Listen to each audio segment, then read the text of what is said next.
How to use Gmail search operators.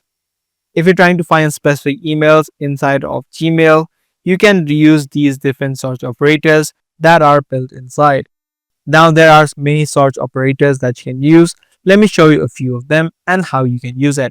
Just click on the search bar on the top, and if you're trying to find emails from a specific sender, you can just type in from, and then you can add in their email so that all of the email from this particular sender is displayed in this section. The emails that you send, you can type into and then type in the email that you're trying to search for or the email that you send. If you want to sort it out with if the email has attachments or not, you can type in has, and this will sort out or only show emails that have attachment. You can do this for other options as well. As I said, there are many that you can choose from.